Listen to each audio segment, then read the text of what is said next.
Koppel, host of the Time for Coffee podcast, where you get firsthand career advice into the jobs and industries that interest you the most.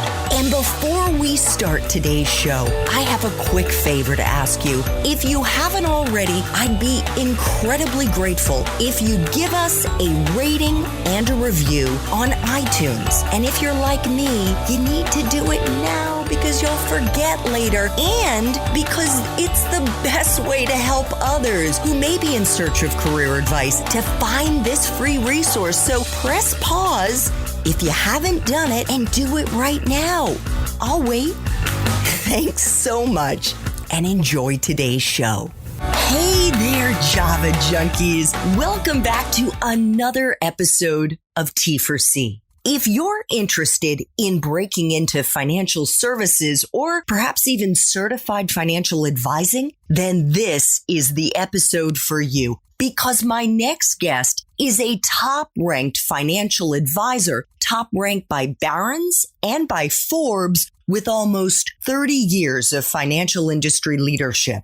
But before I introduce you to Paul Pagnotto, I want to make sure you've signed up for the Java Junkies Journal. That's T4C's weekly newsletter that comes out on Mondays and gives you an inside scoop on the episodes and the professions we're going to be featuring that week. And it is super easy to do. Just head over to the Time for Coffee website at time4coffee.org. And the sign-up box is right there. Now, my fiscally responsible Frappuccino lovers, please grab your mug and take a chug of your favorite caffeinated beverage because it's time for another caffeinated career conversation. And my guest is Paul Pagnotto, the CEO and founder at Pagnotto Corp., a multifamily office with over $4.8 billion in assets under advisement. Just last year in 2019, Paul was ranked by Forbes as the number one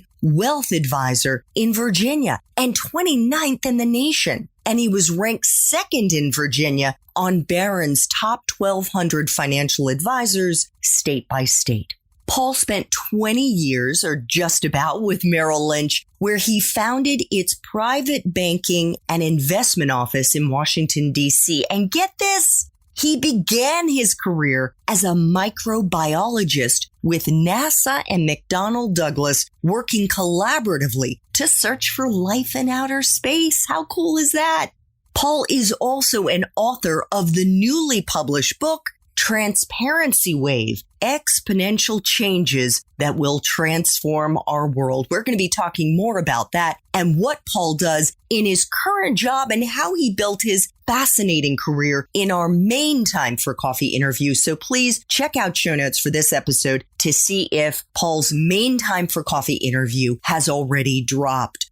Paul, welcome to Time for Coffee. Are you caffeinated and ready to go? I am so ready. And thank you for that fabulous introduction. It's humbling. So thank you so much. Hey, I am just reading what you've accomplished over your life, which is absolutely unbelievable. And I want to just drill down a little bit, Paul, because you sidestepped the question about whether or not you're caffeinated. Are you one of those people who's naturally caffeinated or do you like caffeine?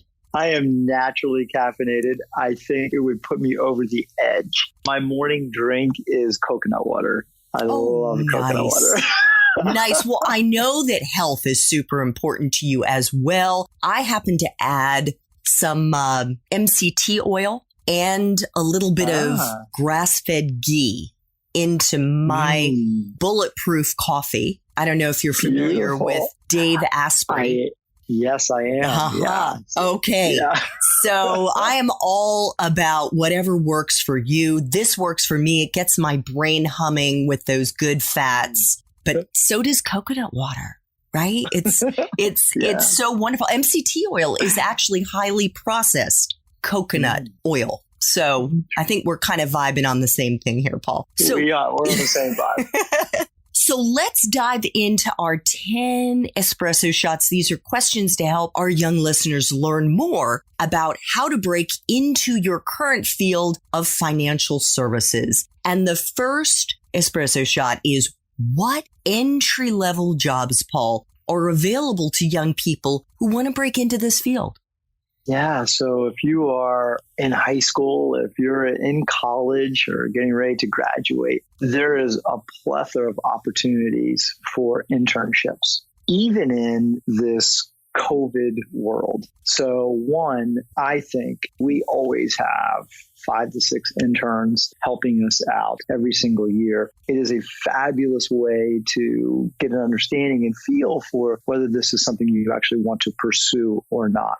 When you look at the scope of wealth management and financial services, oh my gosh, it is so broad. It ranges from being in a finance department and a CFO of a company or a controller of a company, to being an analyst at an asset management firm, to actually managing money, managing capital, to being a planner, a financial planner, to being a family wealth advisor, to being an investment banker, a research analyst. So it's so large, it's so wide. And then if you do choose a career in wealth management and helping individuals, there are so many different facets of that. So you could specialize in helping people that are disabled, or helping people that are ultra high net worth individuals, or helping people that are saving for retirement, or helping individuals that are just graduating college. So there's just a plethora of opportunities. And you said it so well. What's important is that you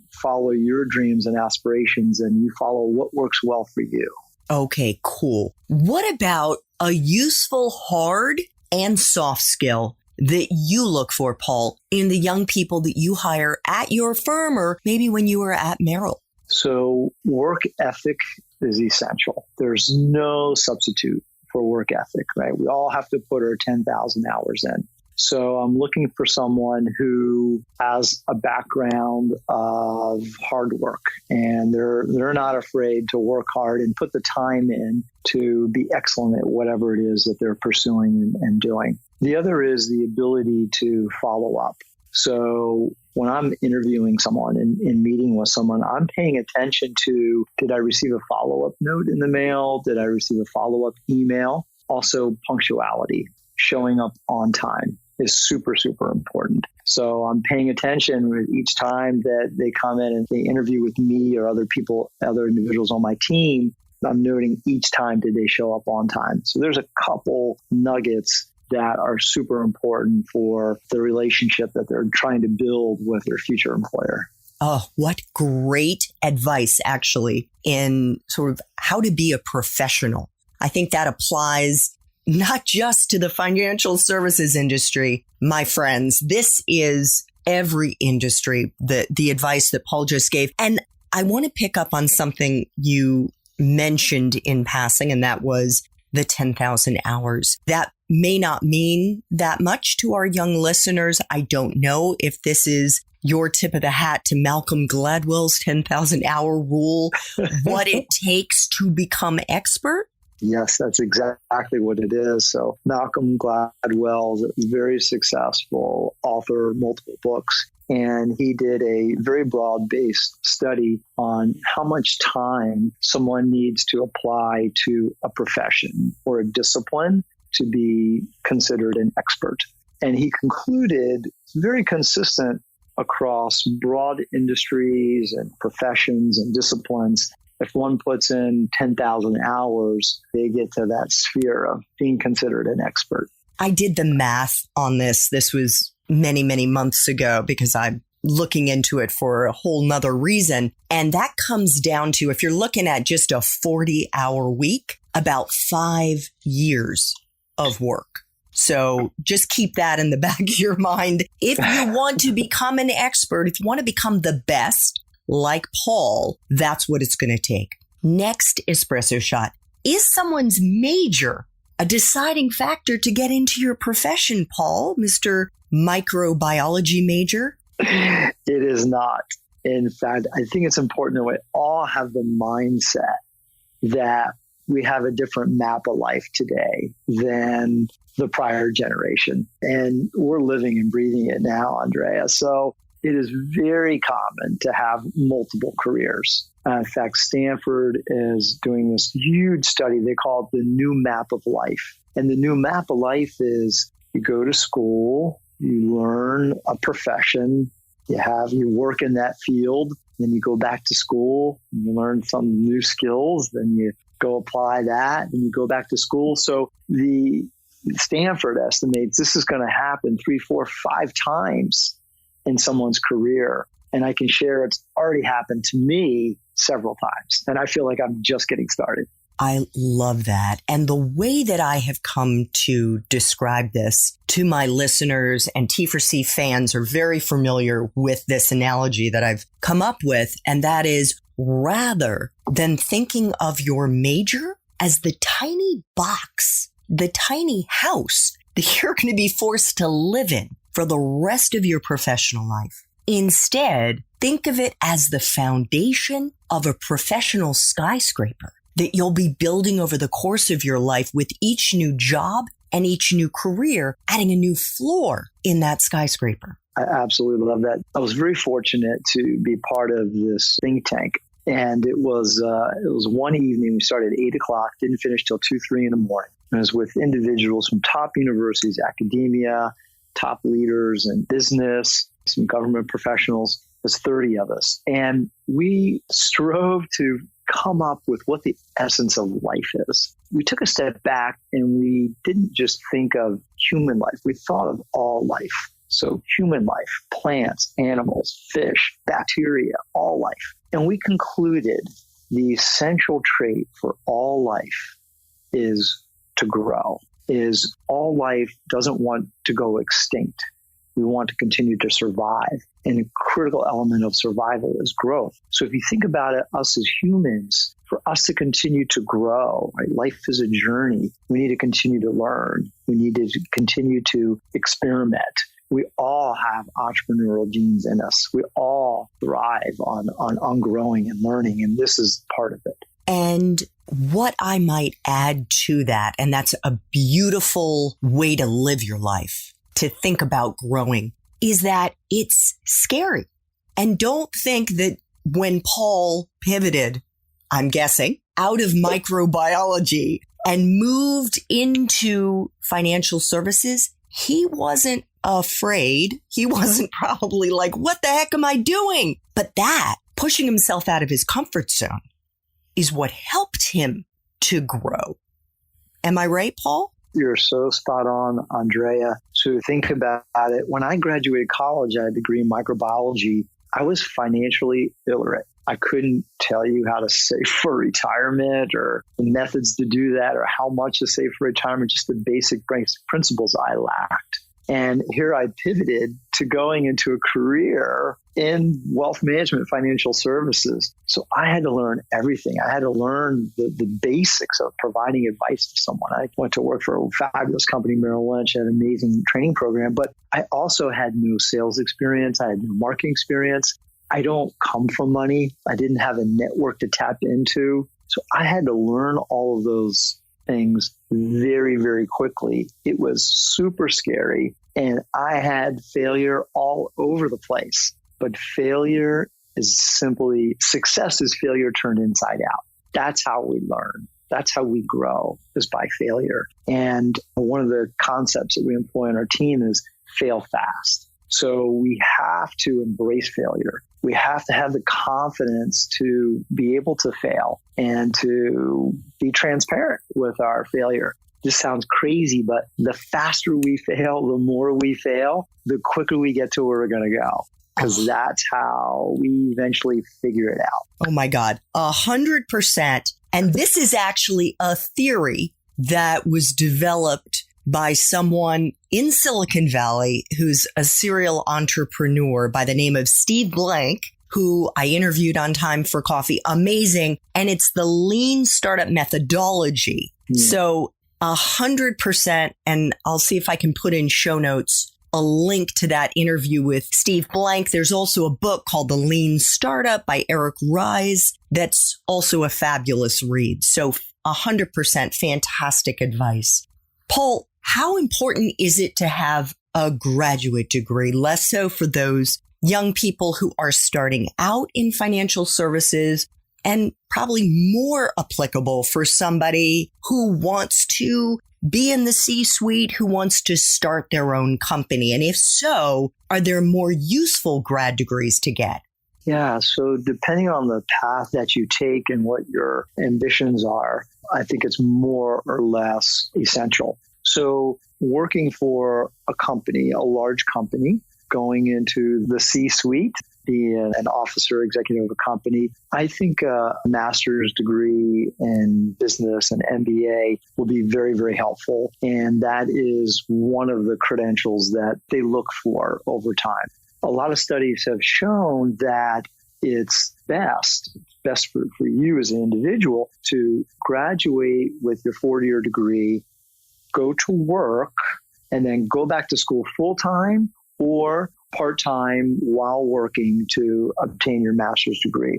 It's just so much more applicable after you've had a couple of years experience. Now, for me, in hiring individuals into the wealth management business and our family office business, that is not an essential criteria. What's more important to me would be somebody having their CFP, pursuing their certified financial planner degree. That would be more applicable to our business in wealth management. Awesome. Paul, what kind of life experiences, so those experiences we have outside the classroom, do you think are most useful for someone who's starting out in financial services? It's our relationship building skills are absolutely essential. And I think this applies to all industries. So to be able to, so our mentors, our support system that we have around us is absolutely critical to the probability of our success and the outcomes that we're seeking going forward. So it's really important to have the confidence in the personal skills to be able to ask people to be your mentor. I get asked quite often, and very, very rare occasion that I would ever turn someone down and not being a mentor. When I started off in the business, my first year, I sought out 4 mentors. And these are people that had been there, done that, have achieved what I was striving to achieve in the business. And I personally, one of them was, I was in DC, one of them was in Boston, one of them was in Pennsylvania. And I literally got in my car and I drove to those locations to meet with them and have lunch. And, I asked them for a favor. I asked them if they would be open to being my mentor. I wouldn't take up too much of their time. I promised them that. So maybe once a month we could speak for 20 minutes. And every single person said they were delighted to, but I haven't stopped. To this day, I do that. So having the interpersonal skill set to be able to create those relationships and ensure that you have a super support group around you is essential. So what happens is we all, at all phases of our life, we hit these ceilings of complexity. We hit these obstacles. And we need to figure out how to overcome them. So we're going to have our failures, which help us. That's just data and helping us overcome. But then the ability to speak to someone who's been there, done that, and for someone to be able to give you great advice speeds up that learning curve. It helps that 10,000 hours go exponentially.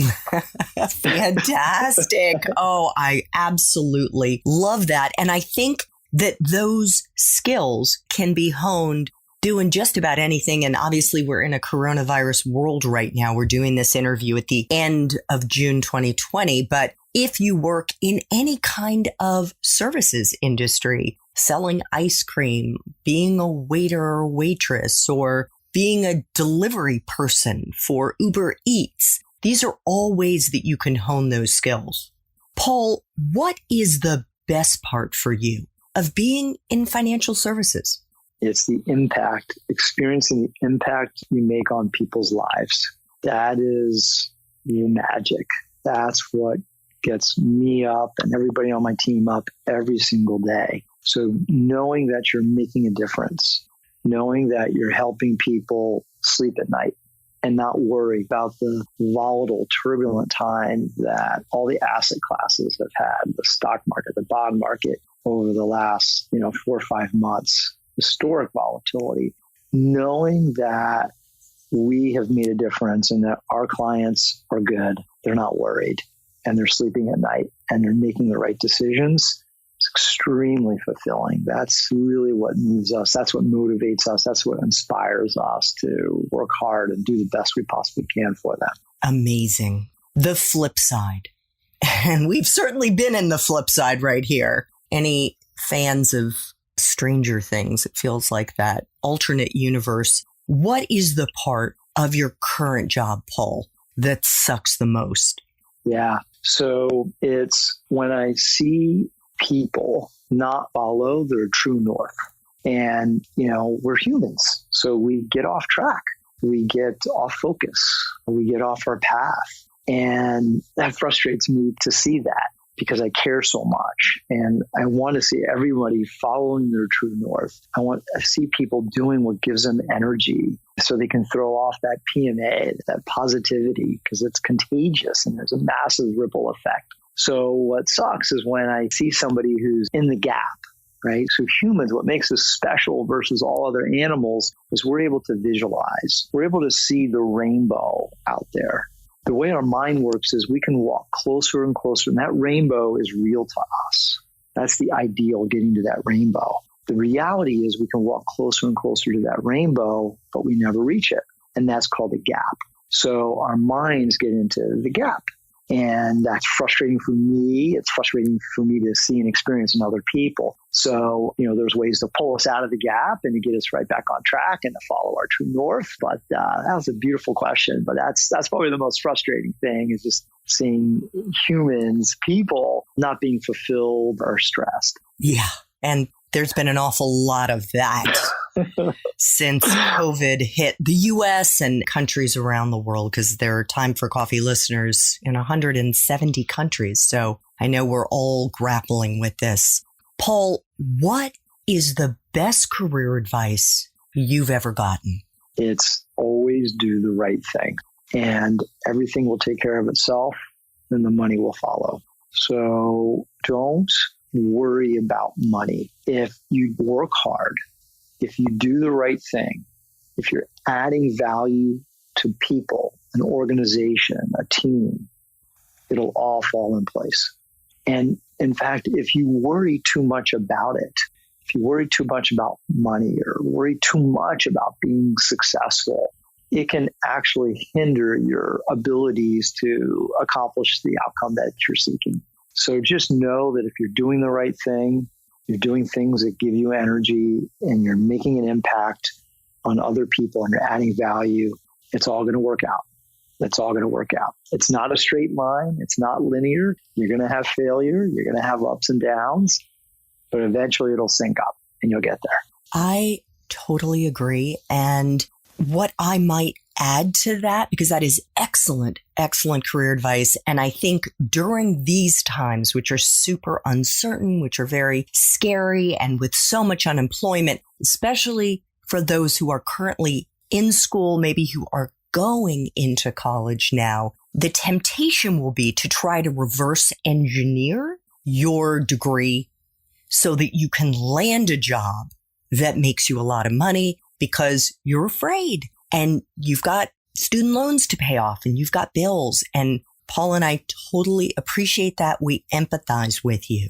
But the issue is, if you are not following something that really fills you with energy, that you're super interested in, and that applies to your studies, you are going to be depleted. You're not going to have the mojo to put in those 10,000 hours to really feel inspired.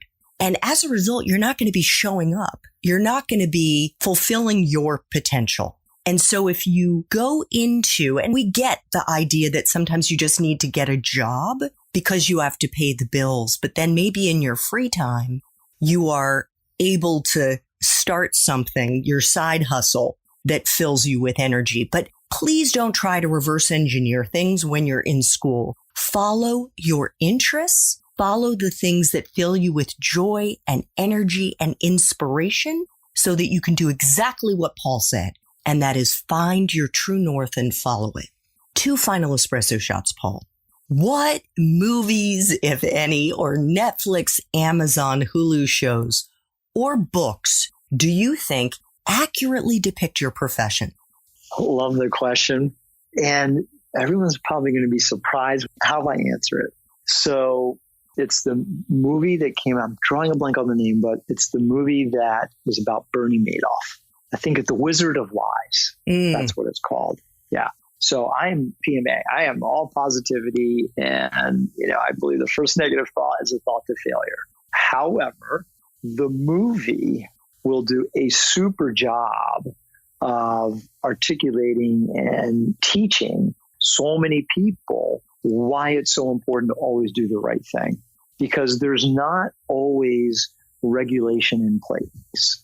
There's not always laws in place. There's not always guardrails in place to ensure that us as financial advisors and wealth managers do the right thing. So at the end of the day, the onus falls upon us. We have to be held accountable. We have to hold ourselves accountable, and we have to do the right thing. And the Bernie Madoff story is a great one that illustrates that. Bernie Madoff, he did things that enabled him to never get caught.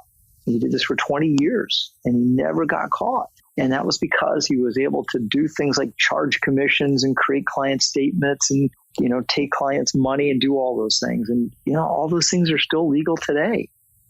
A lot of those things he did are actually legal that enabled him to get away with what he got away with. Again, he never got caught. So it's a story that if you're entering this field, I think you should watch, because you'll learn so much, and it'll empower you. It'll motivate you to not only not do that, obviously, but to instill the confidence that you can be so much better and you can do the right thing and have an unbelievable successful outcome. So that's what it just initially comes to my mind. And that's why, yeah. Terrific. We will include a link to that in show notes. Final espresso shot. What would Java junkies be surprised to learn about your profession, Paul? If you are a wealth advisor to somebody, you actually, the top wealth advisors, they spend more time as a psychologist than as a portfolio manager. So once you put your hours in, managing money, allocating capital, that's easy.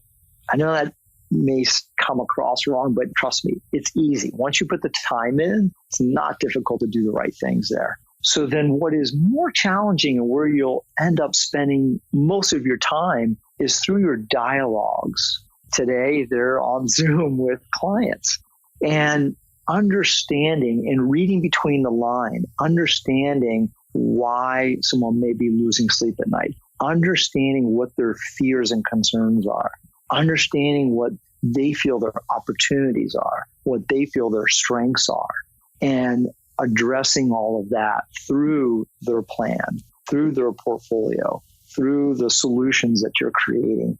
So most people don't process that when they first get into the business. But as you do, you will see that and the individuals that have that skill set to really be able to read someone's mind and understand what they're thinking and processing and ask those brilliant questions, they tend to be the very best advisors. Oh my God. I love that. And from now on, I will refer to you as Dr. Pagnotto. The doctor is in. It makes so much sense because, especially in an environment like this, right, where the market is crazy, people, maybe your clients may be more inclined to lean into their fear. And so you need to obviously anticipate that, calm them down, and keep their trust and faith in you. And that takes a lot of that ability to read people and understand them, which you clearly do. Paul is the author of a new book that you definitely want to check out entitled Transparency Wave: Exponential Changes That Will Transform Our World. And considering all the changes we've experienced in our lives since February, this is a very timely topic. Paul, thank you so much for making time for coffee today with me and the T4C community. This was just wonderful. My pleasure. It was a treat, Andrea. Thank you so much for your time and the opportunity to speak to your incredible listeners. Thanks so much for listening to this latest episode of T4C. And if you're interested in learning more about my coaching services for confused college students and recent grads, feel free to check out the Time for Coffee website under the coaching tab at time4coffee.org or text me at 202-236-5712. That's 202-236-5712.